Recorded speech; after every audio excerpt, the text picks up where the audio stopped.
आप जरा सबूतों की बातें कर लें हम लोग। उस चाकू के बारे में बात कीजिए जो उस लड़के के बाप के सीने में घुपा हुआ था। उसकी बात क्यों नहीं करते आप? हैं भाई साहब, एक मिनट।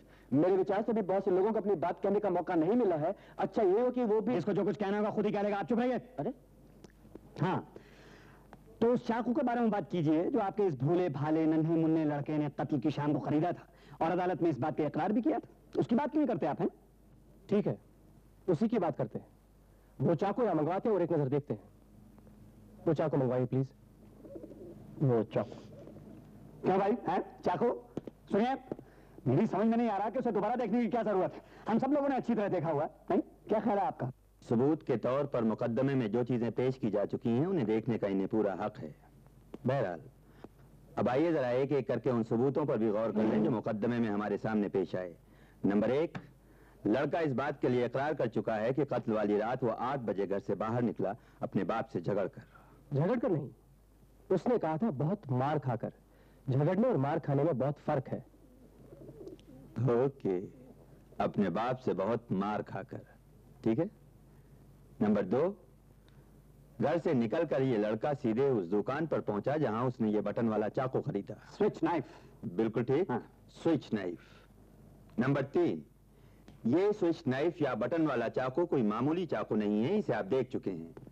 नंबर 4, वो दुकानदार जिसने ये चाकू इस लड़के के हाथों बेचा था अदालत में उसे पहचान चुका है। उसका यह भी कहना है कि इस किस्म का चाकू उसके पास सिर्फ एक ही था और इससे पहले या इसके बाद ऐसा चाकू कभी उसके पास आया ही नहीं। नंबर 5, रात को तकरीबन 8:45 पर इस लड़के की मुलाकात एक होटल में अपने 3 दोस्तों से हुई। हाँ, मैं ठीक हूं ना? जी हाँ, शर्तिया ठीक है। आप जरा गौर से सुनिए इनकी बात। इन्हें मालूम है बात किस तरह से कही जाती है। जी हाँ। हाँ, तो इस लड़के की मुलाकात अपने 3 दोस्तों से हुई। 9:45 तक तकरीबन 1 घंटा ये लड़का अपने दोस्तों के साथ रहा। इस दौरान इन तीनों लोगों ने उसके पास ये चाकू देखा था। नंबर 6, इन तीनों लोगों ने उस चाकू को अदालत में पहचाना है और यह भी इकरार किया है कि यह वही चाकू था जो उस रात इन तीनों लोगों ने उस लड़के के पास देखा था। नंबर 7, रात के करीब 10 बजे ये लड़का अपने घर पहुंचा। बस यहीं से इस लड़के की कहानी में और पुलिस के बयान में फर्क पैदा होता है। लड़के का कहना है कि वापस आने के बाद वो 11:30 बजे तक घर पर ही रहा। उसके बाद नाइट शो फिल्म देखने चला गया। फिल्म देखने के बाद जब वो वापस आया तो रात के करीब 3 सवा 3 बजे का वक्त था। वापस आकर उसे अपने बाप की लाश मिली और पुलिस ने उसे गिरफ्तार कर लिया। हाँ, इस बीच उस चाकू का क्या हुआ? इसके लिए लड़के ने अपनी तरफ से एक छोटी लेकिन निहायत ही खूबसूरत और मासूम कहानी इजाद कर ली कि उसकी जेब फटी हुई थी और इसी फटी हुई जेब से फिल्म के लिए जाते या आते वक्त वो चाकू रास्ते में कहीं गिर गया जिसे दोबारा उसने कभी देखा ही नहीं। लेकिन दोस्तों, ये कहानी बहुत कमजोर कहानी है। नाइट शो फिल्म रात के करीब 9:30 या 9:45 बजे शुरू होती है। ठीक है, लोग इंटरवल के बाद भी फिल्म देखने जा सकते हैं, लेकिन अगर फिल्म लंबी हो तो भी ज्यादा से ज्यादा 1:30 बजे तक खत्म हो जाती है। सिनेमा हॉल से आराम के साथ पैदल चलकर यह लड़का 2:15 या बहुत ज्यादा 2:30 बजे तक अपने घर पहुंच सकता था, लेकिन वो 3:15 बजे अपने घर पहुंचा। इतना वक्त उसे क्यों और कहां लग गया, इसके लिए भी उसके पास एक मासूम सा जवाब था। चाकू ढूंढता रहा। इन तमाम बातों को मद्देनजर रखते हुए यह बात साफ तरीके से कही जा सकती है कि लड़का उस रात फिल्म देखने गया ही नहीं। सिनेमा हॉल के अंदर या बाहर उसे किसी ने देखा नहीं। फिल्म का नाम क्या था उसे याद नहीं। फिल्म में कौन कौन काम कर रहा था उसे यह भी याद नहीं। जो कुछ हकीकत में हुआ वो इस तरह से हुआ होगा। लड़का उस रात घर पर ही था।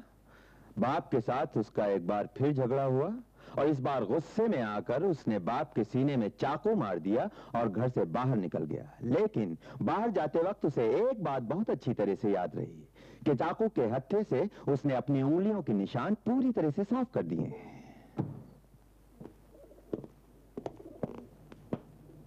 Thank you.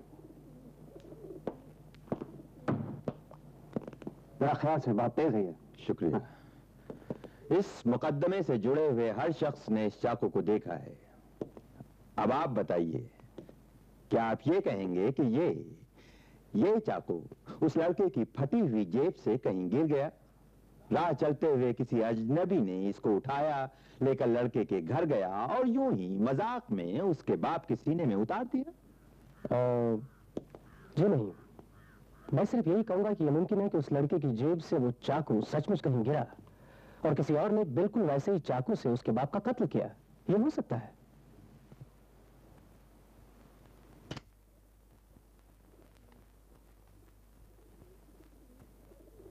आप सब देखिए, जरा गौर से देखिए इस चाकू को।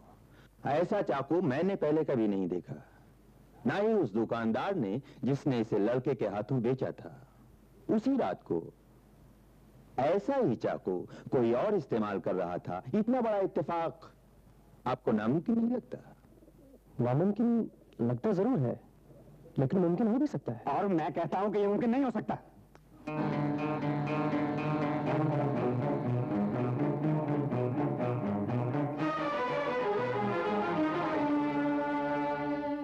My God, it is exactly the same.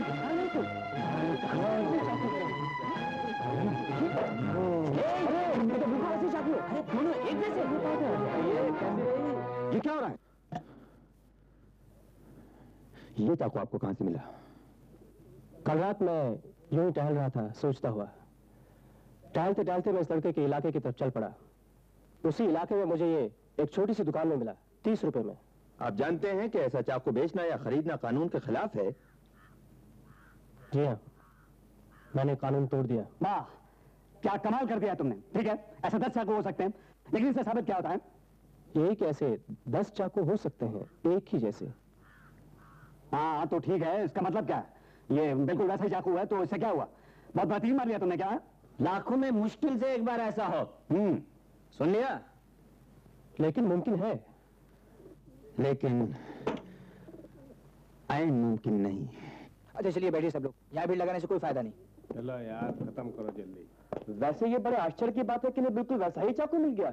इसमें आश्चर्य की क्या बात है? आपको लगता है इससे कुछ साबित हो गया? नहीं, मैंने तो एक बात कही थी। देखिए, आश्चर्य की बात। अरे अच्छा ये बताइए, आपके इस मासूम बच्चे ने ये चाकू खरीदा क्यों था? उसका कहना ये था कि मुझे मालूम है उसका क्या कहना है। आपने किसी दोस्त को प्रेजेंट करने के लिए खरीदा था उसने। बकवास। अच्छा ये बताइए, उसने ये चाकू कब खरीदा था? अपने बाप से पिटने के 1.5 घंटे बाद, और 3.5 घंटे बाद वही चाकू उसके बाप के सीने में यहाँ तक घुसा हुआ मिलता है। हाँ, अपने दोस्त को प्रेजेंट करने के लिए खरीदा था, लेकिन देखना चाहता था कि धार तेज है कि नहीं। अच्छा, आप मेरे एक सवाल का जवाब दे दीजिए। कहिए। ये उन सवालों में से एक है जो मैं अदालत में पूछना चाहता था। अगर लड़के ने चाकू अपने बाप का कत्ल करने के लिए खरीदा था, तो कत्ल से सिर्फ 2 घंटे पहले उसने अपने दोस्तों को क्यों दिखाया? ये सब बकवास है।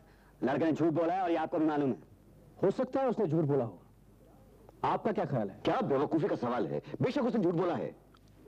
आप भी सोचते हैं कि उसने झूठ बोला है? मुझसे पूछने की जरूरत नहीं है, मेरा जवाब आप जानते हैं। उसने झूठ बोला है।